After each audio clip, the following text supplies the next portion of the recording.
हाय,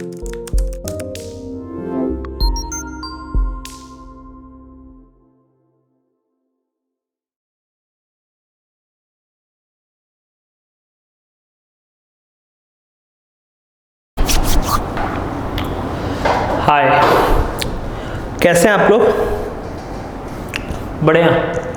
चलिए, आज स्टैटिस्टिक का टर्न है।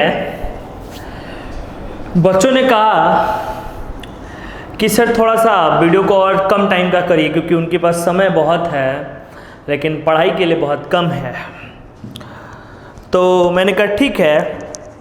तो मैंने चीज़ों को पहले लिख लिया है और उन चीज़ों को फिर हम एक्सप्लेन करेंगे और धीरे धीरे फिर हम आगे बढ़ते जाएंगे। तो सुनो ना और सुन लो ना। तो चलिए शुरू करते हैं।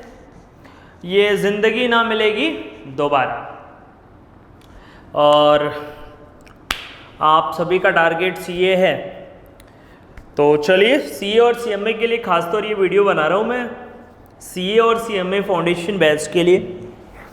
बेटा, हम लोग चल रहे थे थ्योरेटिकल डिस्ट्रीब्यूशन, या उसको कह सकते हैं प्रोबेबिलिटी डिस्ट्रीब्यूशन।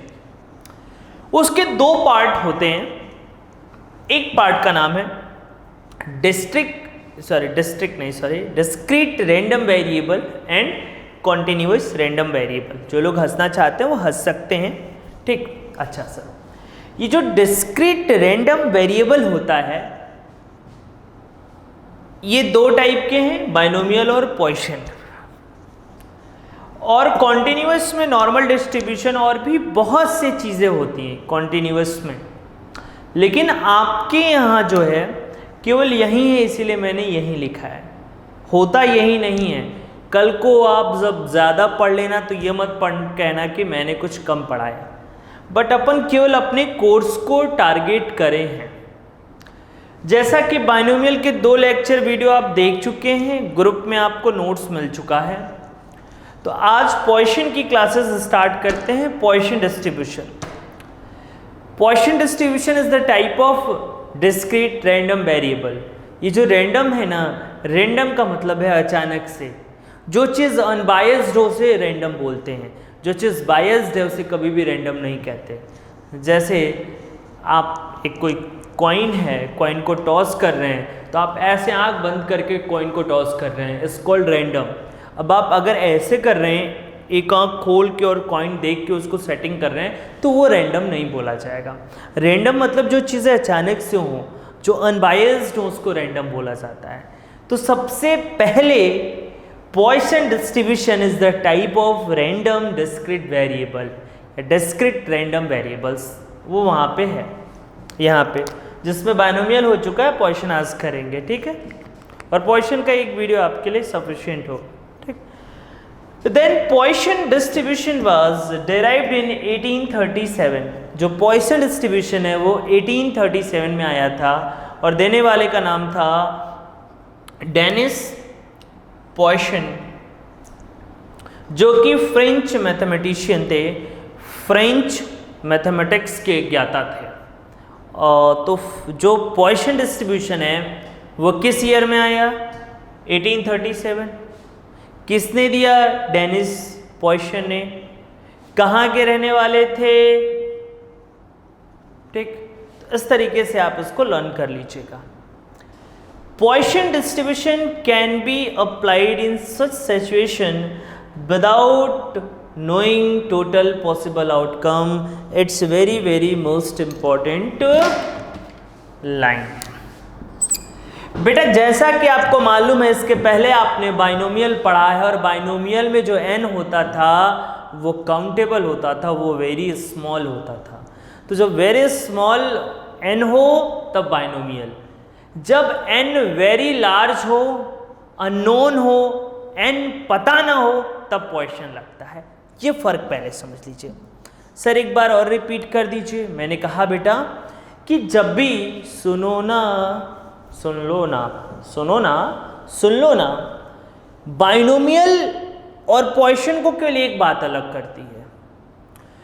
बाइनोमियल जहाँ पे हमारा n नंबर ऑफ ट्रायल्स मालूम हो, जैसे एक ट्रायल का मतलब एक कॉइन को हमने 10 बार टॉस किया, मतलब 10 कॉइन को टॉस किया, या एक इवेंट को हमने कितनी बार किया, कॉइन को टॉस करना, तो वो होगा एंड।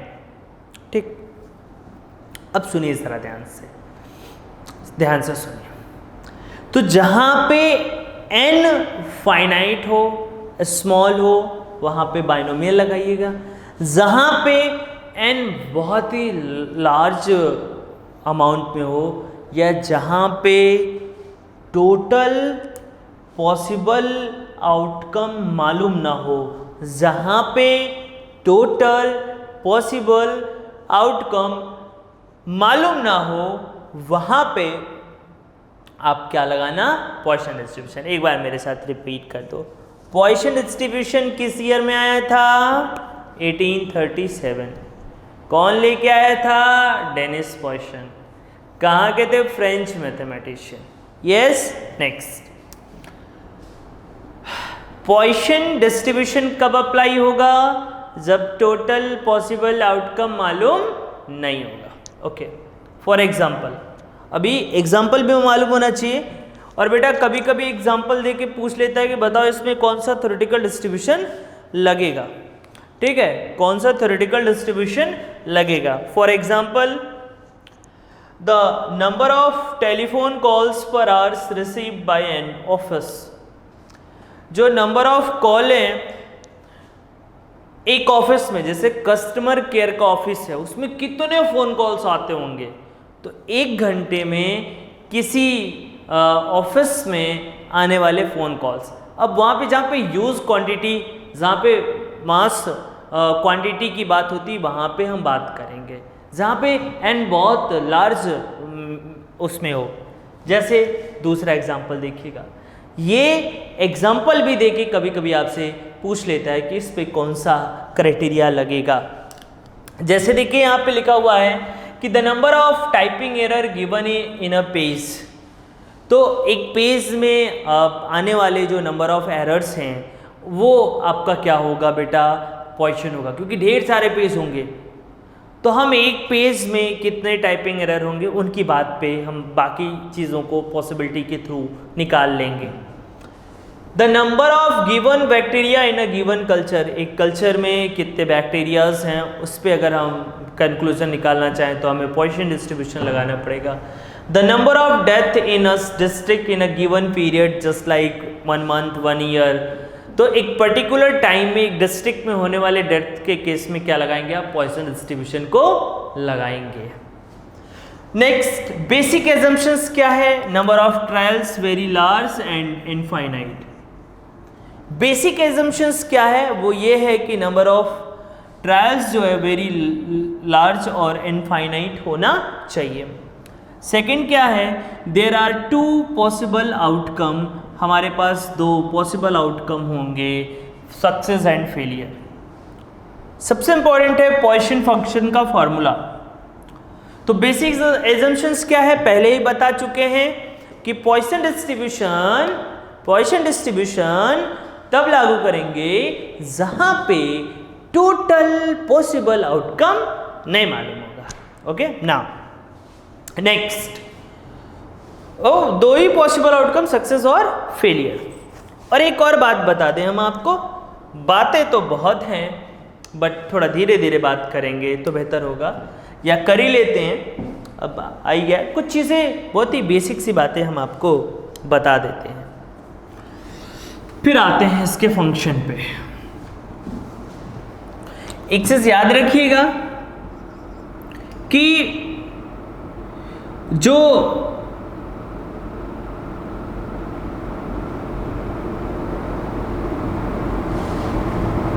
मान लो सक्सेस को हम P दिखा देते हैं और फेलियर को हम Q दिखा देते हैं,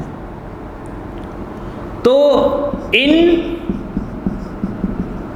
Poisson distribution P is less than Q। एक चीज याद रखिएगा, P जो है वो Q से हमेशा क्या होगा बेटा? छोटा होगा। जो P है वो Q से हमेशा क्या होगा? छोटा होगा। और भी बातें हम आपको बता देना चाहते हैं,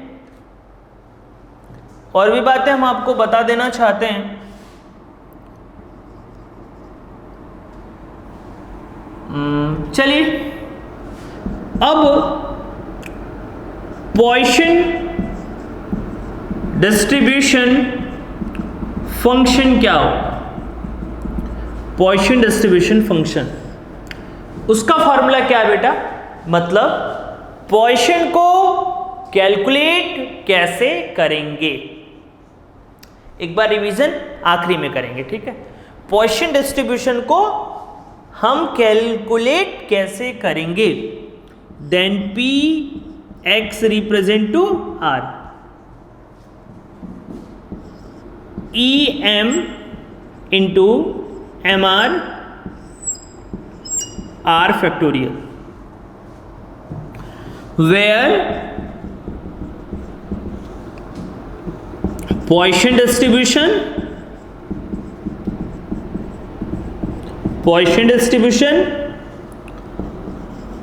M mean R selection, ठीक है। और एक चीज याद रखेंगे, ये गिवन होगा इन द क्वेश्चन, तो इसलिए ये चैप्टर और भी आसान हो जाता है, क्योंकि अगर ये वैल्यू गिवन है, आपको सर्च नहीं करनी है, वैसे इसका स्टैटिस्टिक के बुक्स के लास्ट में पेजेस पे इसकी वैल्यू गिवन होती है, तो वहाँ से भी देखना होता है, बट जहाँ पे ऑब्जेक्टिव क्वेश्चंस आते हैं वहाँ पे ये वैल्यू गिवन होती है, हमेशा याद रखिएगा। तो फॉर्मूला क्या है, E raise to minus M, M का मतलब mean, into R raise to R upon R का फैक्टोरियल। फैक्टोरियल के बारे में आपको हम बता चुके हैं, तो ये इसका बेसिक फॉर्मूला है, ठीक है। तो इसको आप ध्यान में रखेंगे। एक बार फिर से रिवीजन करा देते हैं बेटा, रिवीजन देखिए। थ्योरेटिकल डिस्ट्रीब्यूशन के कितने पार्ट, 2 पार्ट, कौन कौन सा, डिस्क्रीट रैंडम वेरिएबल और कॉन्टिन्यूअस रैंडम वेरिएबल। डिस्क्रीट के कितने पार्ट, बाइनोमियल और पॉइसन। कॉन्टिन्यूअस के कितने पार्ट, नॉर्मल, और भी होते हैं, हाँ। हमने यहाँ पे एक क्यों लिखा, क्योंकि केवल और केवल हमें यही पढ़ना है। पॉइसन डिस्ट्रीब्यूशन कब आया था, 1837, कौन लेके आया था, डेनिस पॉइसन, कहाँ के थे, फ्रेंच मैथमेटिशियन थे। पॉइसन डिस्ट्रीब्यूशन की सबसे खास बात क्या है, ये तब अप्लाई होता है जहाँ पे टोटल पॉसिबल आउटकम नहीं मालूम होता, उसके ये सारे एग्जाम्पल्स हैं। पॉइसन डिस्ट्रीब्यूशन की खास बात क्या है, number of trials very large और इनफाइनाइट होते हैं। पॉइसन डिस्ट्रीब्यूशन में भी सक्सेस और फेलियर होता है, जो सक्सेस होता है वो हमेशा क्या होता है, लेस देन होता है किससे, क्यू से। और इसका ये फंक्शन है E raise to minus M into M R divide by R का फैक्टोरियल। फटाफट से एक क्वेश्चन कर लेते हैं। यस सर, देखिए यहाँ पे average number of customer, average का मतलब ऑलवेज समझिएगा मीन, ये सबसे इंपॉर्टेंट चीज है। तो the average number of customer who appear at a counter of a certain bank पर मिनट इज 2। 1 मिनट में मान लो कोई बैंक है, बैंक, ये बैंक है, सुनिएगा, ये बैंक, ये बैंक है। इस बैंक में 1 मिनट में on average in 1 minute, 1 minute में 2 लोग आते हैं। तो हम ये पूछें कि बैंक में आने वाले कस्टमर का एवरेज 1 मिनट में कितना है, तो क्या बोलोगे, 2। एवरेज का मतलब मीन निकाल के दिया हुआ है, मतलब एम आपको निकाल के दिया हुआ है कितना, 2। बोलो भैया, कितना निकाल के दिया हुआ है, 2। सही है।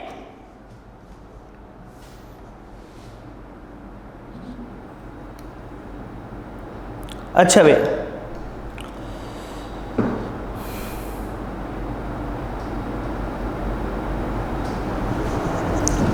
तो M2 हो गया।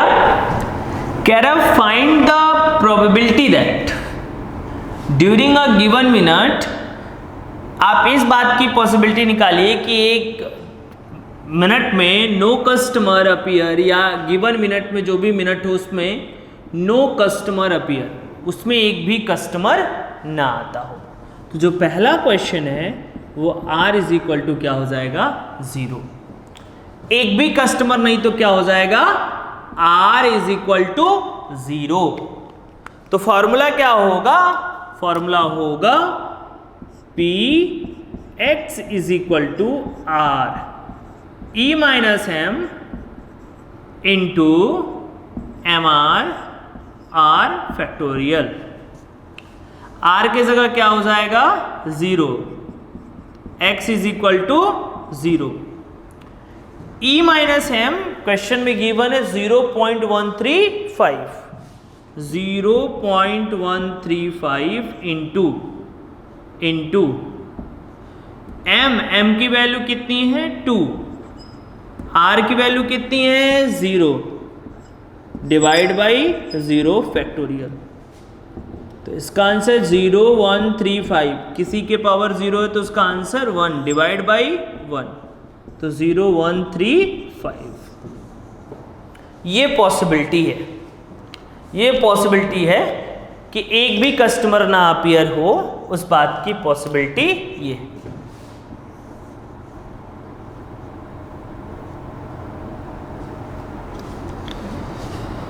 Zero point 0.135। बेटा एक चीज समझना, हमेशा एक ट्रिक बता रहे हैं आपको, जब भी R इज इक्वल टू 0 होगा, जब भी R इज इक्वल टू 0 होगा, तो जो आंसर यहां पे गिवन होगा बिना सॉल्व करे आप यही आंसर पे टिक कर दीजिएगा, राइट होगा। जो भी आंसर इसका होगा, मान लो जो भी आंसर होगा उस पर टिक कर देना, आंसर आ जाएगा बिना सॉल्व किए। अगर R क्या है 0 है तब, अदरवाइज ये स्टेप टेकन मत करिएगा, दिक्कत हो जाएगा। जब भी R इज इक्वल टू 0 है तो आप ऐसा कर सकते हो, आंसर जो है दिया हुआ है उसी को टिक कर दो, काम क्या हो जाएगा, खत्म हो जाएगा। तो ये आपका हो गया नो कस्टमर अपीयर। अब थोड़ा आगे बढ़ते हैं, इसको कॉपी कर लीजिए, थोड़ा आगे बढ़ते हैं। हाँ बेटा देखिए, दूसरा जो है सबसे इंपॉर्टेंट क्वेश्चन है कि देयर आर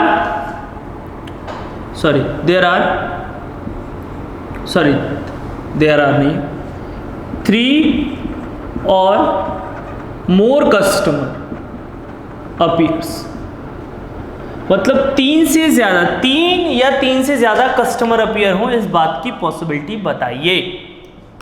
तो यहां पे सबसे बड़ा सवाल ये है कि हमें n के बारे में मालूम नहीं है। तो जब भी n के बारे में मालूम ना हो तो आप ध्यान रखेंगे कि अगर उसने 3 और मोर कस्टमर अपीयर बोला है तब इसको कैसे सॉल्व करेंगे, ये देखिएगा, थोड़ा ध्यान देना पड़ेगा। आप अगर हम ऐसे लिख दें Px is equal to 0 plus Px is equal to 1 plus Px is equal to 2, अगर ये 3 वैल्यू निकाल के इसमें से 1 को माइनस कर दें तो जो आंसर आएगा वो 3 और मोर का आएगा, हमेशा याद रखिएगा। क्योंकि n कहां तक है हमें मालूम नहीं है, 3 और 3 से ज्यादा, तो ये थोड़ा सा टेक्निकल एस्पेक्ट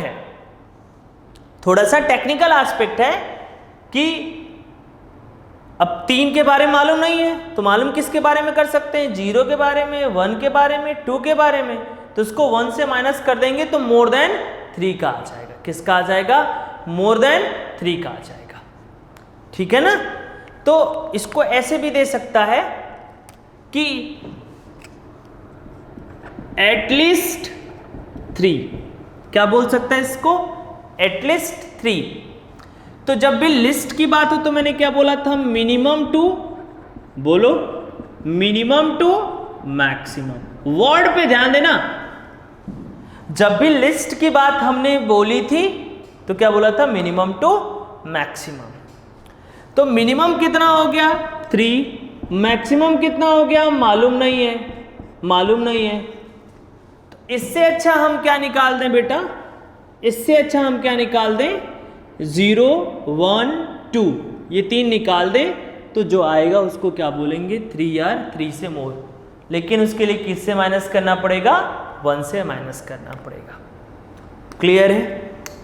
आगे और बातें करेंगे, परेशान मत होइए। कुछ बच्चे कह रहे हैं सर मान लो, सर एक और क्वेश्चन ले लो, 2 और मोर कस्टमर, 2 या 2 से ज़्यादा कस्टमर, तब क्या करते आप? तो बेटा हम ये ले लेते 1 और इसका आंसर किससे माइनस कर देते? 1 से। 0 1 लेके माइनस कर देते 1 से, तो किसका आंसर आ जाता? 2 और मोर कस्टमर। तो थोड़ी थोड़ी बात समझ में आ रही है? Yes sir. अब जैसा कि आपको मालूम है, बहुत ध्यान से सुनेगा, इसका आंसर निकालने की ज़रूरत नहीं है।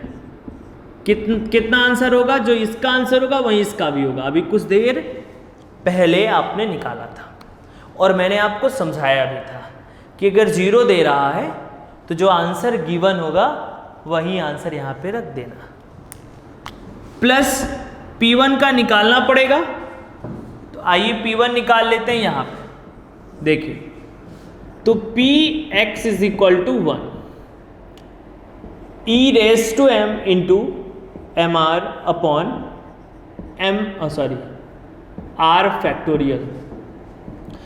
e के पावर m का आंसर है 0.135 इंटू mr का मतलब 2 के पावर रेज 1 और 1 का फैक्टोरियल, तो 0.135 इंटू 2 आंसर 1 आ जाएगा। 1 डिवाइड करने का कोई मतलब नहीं है, तो यहाँ से आपका आंसर आ जाएगा और आंसर आ जाएगा 0.135 इंटू 2, आंसर आ जाएगा 0.27।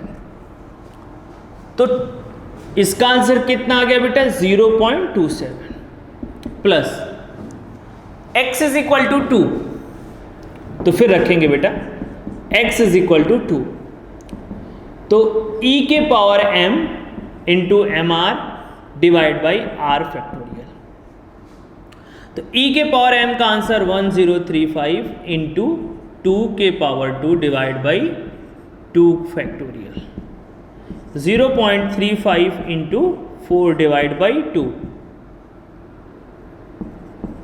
तो आंसर आपका आ जाएगा बेटा जी, आंसर आ जाएगा 1.35 इंटू 4 डिवाइड बाई 2, 0.27। तो प्लस बेटा हमने यहाँ पे कर दिया 0.27 इसका आंसर। अब इसको माइनस कर दीजिए, 0.675, तो आंसर आ जाएगा 3 और मोर कस्टमर का, -1 0.325, 3 और मोर कस्टमर का, ये आंसर आ जाएगा। तो इस तरीके से आपको क्वेश्चन करना होगा, ध्यान रखेंगे।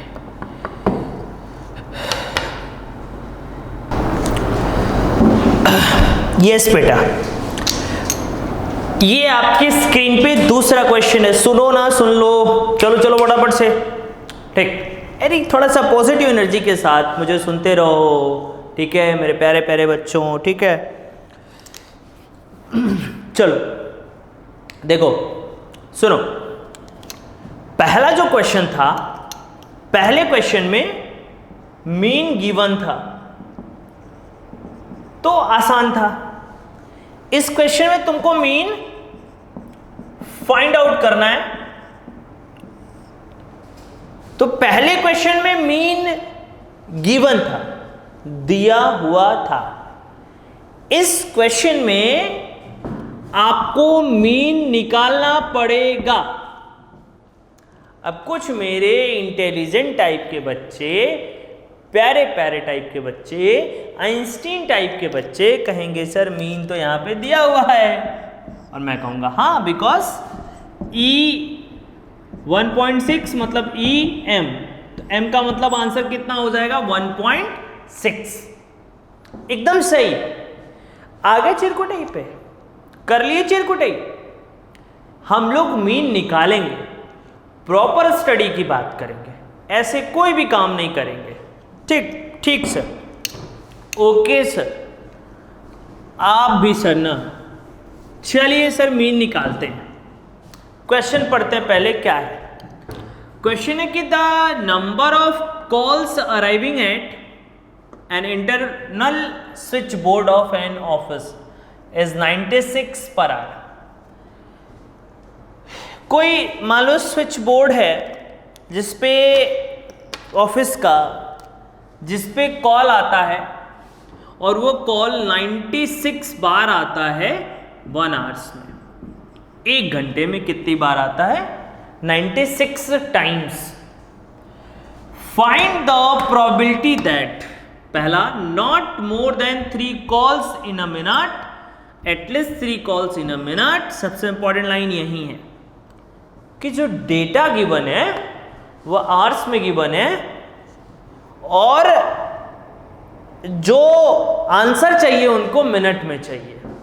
आपने हमें बोला 96 times at 1 hours and getting a probability in minute. तो पहले ये जो आवर्स में है उसको कन्वर्ट कर दीजिए इन मिनट, तो आंसर अपने अपने आप आ जाएगा। तो सुन रहे हो ना, मीन 1 घंटे में 96 बार, तो 1 मिनट में कितनी बार? Then 96 divide by 60, because 1 hours में कितने मिनट होते हैं? कितने? हाय रे दैया, 1.6। अब आपका आंसर आ गया। देखो मीन ये भी मैच कर रहा है। तो मीन क्वेश्चन में दिया रहेगा। ये सबसे आसान सा क्वेश्चन है। पहला इसने बोला है कि not more than 3 calls in a minute. Okay, 3 call से ज्यादा नहीं होना चाहिए। नॉट मोर देन 3, तो कुछ लोग कहेंगे कि सर 1 ले लीजिए, 2 ले लीजिए और 3 ले लीजिए, आंसर इज कंप्लीट। ऐसा नहीं हो सकता कि एक भी कॉल ना आए, तो 0 भी रहेगा। तो अगर हम इनका आंसर निकाल दें तो नॉट मोर देन 3 आ जाएगा। 3 से ज्यादा नहीं, मतलब 3 से कम, सॉरी, नॉट मोर देन 3 मतलब 3 या 3 से कम। तो 3 या 3 से कम, तो 3 या 3 से कम क्या हो सकता है? 3 हो सकता है, 2 हो सकता है, 1 हो सकता है, या तो 0। 3 या 3 से कम का मतलब तो यही हुआ। हेलो, अब बेटा 0 का आंसर तुमको मालूम है, निकालने की जरूरत नहीं है। क्या आ जाएगा? 0.2019 प्लस इसका आंसर निकाल लेते हैं, आ जाइए 1। तो ये आ जाएगा EMR, ओके, इनटू R की पॉसिबिलिटी। तो 1.6 into, sorry, 0.19 into 1.61 divide by 1। तो ये आंसर आपका कितना आ जाएगा बेटा जी? बताइएगा। 0.2019 इंटू 1.6, 0.3230। इसका आंसर आ गया 0.3230 प्लस। अब बेटा 2 का आंसर क्या आएगा? EM into MR divide by R factorial. 0.2019 into 1.62 divide by 2। Answer आ जाएगा 1.6 इंटू 1.6 इंटू 0.2019 डिवाइड बाई 2, यार 0.2584। यह आंसर आ रहा है।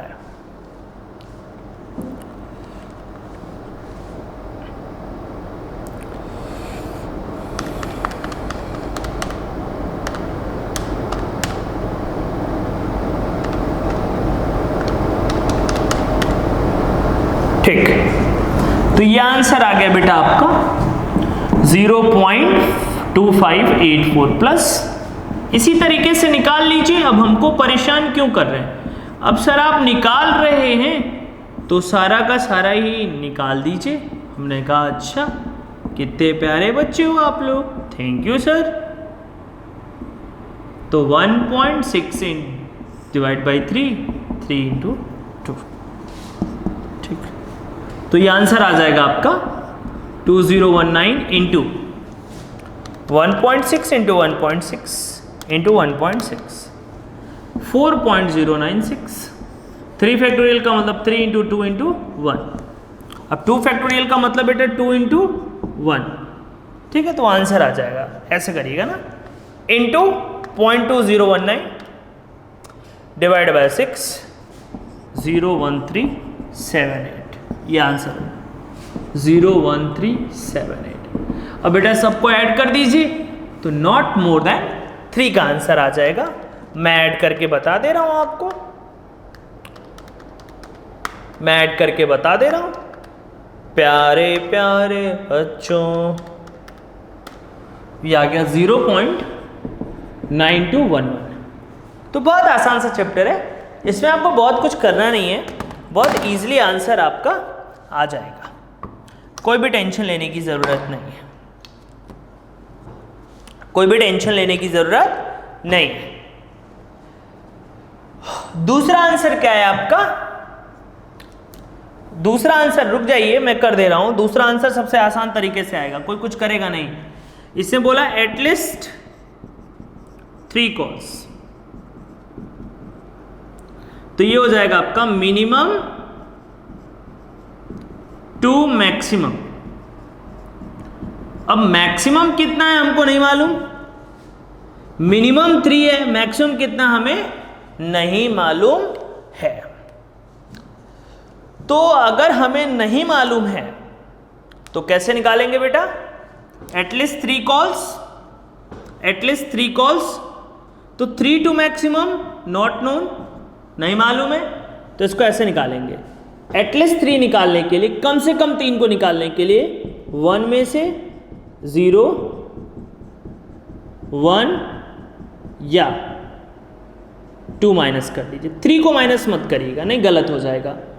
कुछ देर पहले शायद मैंने कुछ उल्टा बोल दिया था, उसको मैं रेक्टिफाई कर रहा हूं। एटलीस्ट 3, कम से कम 3 कॉल, मतलब 3 तो होने चाहिए। मैक्सिमम 4 भी हो सकता है, 5 भी हो सकता है, 6 भी हो सकता है, 7 भी हो सकता है, 8 भी हो सकता है, 9 भी, 10 भी, 11 भी, 12 भी, 15। उतना कौन निकालने जाएगा? तो उतना हम नहीं निकाल सकते। लेकिन जब 3 से ज्यादा की बात कर दिया आपने, कम से कम 3, ज्यादा से ज्यादा 96, उतना निकालना संभव नहीं है। तो 3 को हटा दीजिए, 0 1 और 2 माइनस कर देंगे किससे? 1 से। तो किसका आंसर आ जाएगा? एटलीस्ट 3 का आंसर आ जाएगा। तो 1 माइनस 0, 0 का आंसर कितना होगा? 0.1 का आंसर कितना होगा? 0.32। 2 का आंसर कितना होगा? 0.2584। लीजिए भैया, आंसर रेडी है आपके पास, आंसर रेडी है आपके पास।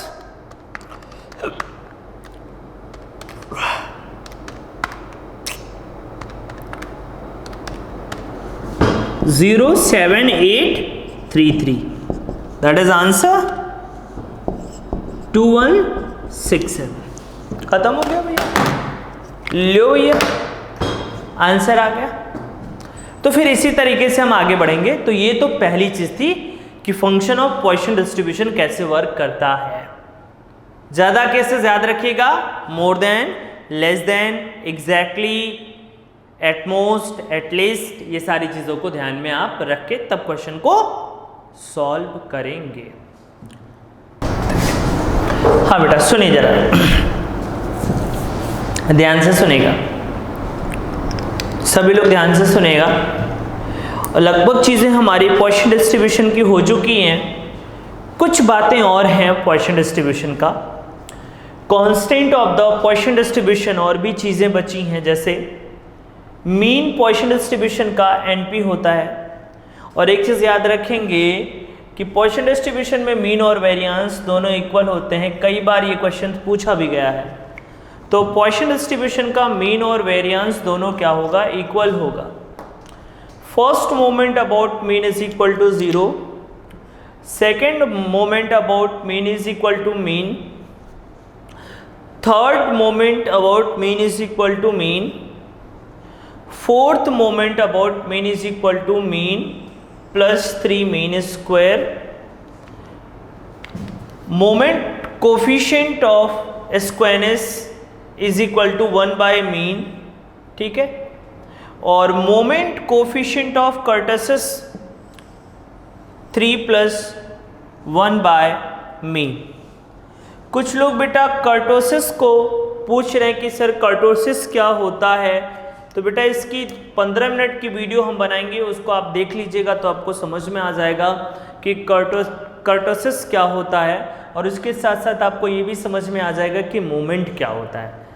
तो 3 वर्ड होते हैं, मोमेंट, स्क्वायरनेस, कर्टोसिस। इन तीनों के बारे में आपको वीडियो 15 से 20 मिनट का वीडियो लेक्चर होगा, उसमें आपको बातें समझ में आ जाएंगे। तो एक बार मेरे साथ रिवाइज करिए। पॉइसन डिस्ट्रीब्यूशन में मीन और वेरिएंस दोनों क्या होते हैं, बराबर होते हैं, ठीक है। जो मीन होगा वही क्या होगा, वेरिएंस होगा, ठीक। उसके बाद first moment about mean is equal to 0, second moment about mean is equal to mean, third moment about mean is equal to mean, fourth moment about mean is equal to mean plus 3 mean का square, ठीक है। और squareness जो होता है 1 by mean, और कर्टसिस होता है 3 प्लस 1 बाय मीन। अब इन सारी चीज़ों को प्रूफ करने के लिए हम एक क्वेश्चन लेते हैं और उस क्वेश्चन से हम आपको समझा के दिखाते हैं। जैसे लिखा है the mean of Poisson distribution is 2.20, mean they दिया, कहता है find the other constant of Poisson, Poisson के और जो पैरामीटर हैं उनको फाइंड आउट करिए। तो आप बताइए, मीन का आंसर दे दिया, आप बोलो बेटा वेरिएंस क्या होगा 2.25, कोई दिक्कत यहां तक? और भी चीजें हैं,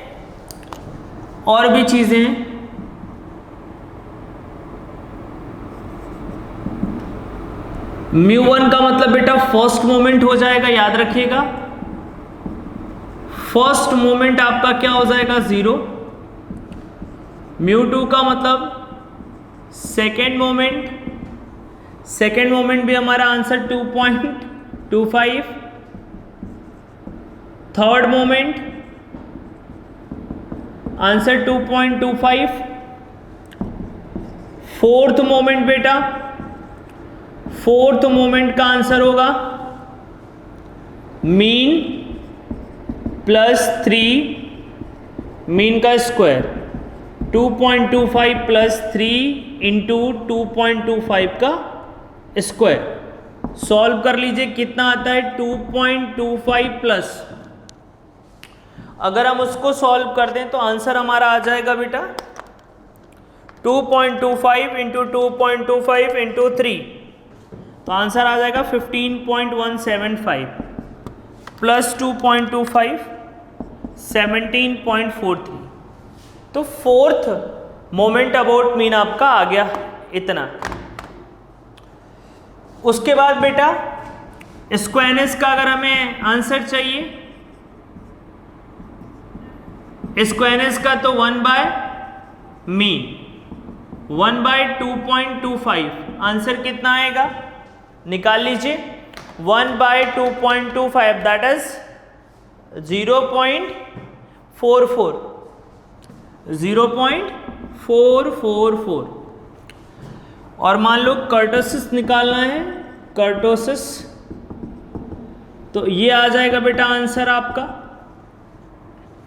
3 प्लस 1 बाय मीन,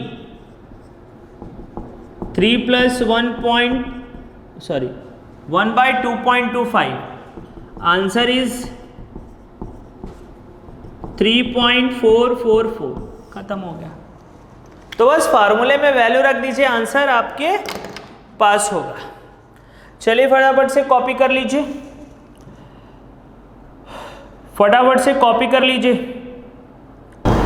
तो बेटा यहाँ तक हो गया। चलिए, और जो डाउट होगा आप मेरे नंबर पे भेज दीजिएगा, मैं उसको सॉल्व करा दूंगा। यहाँ से हमारा क्वेश्चन डिस्ट्रीब्यूशन खत्म होता है। Thank you so much. Thank you.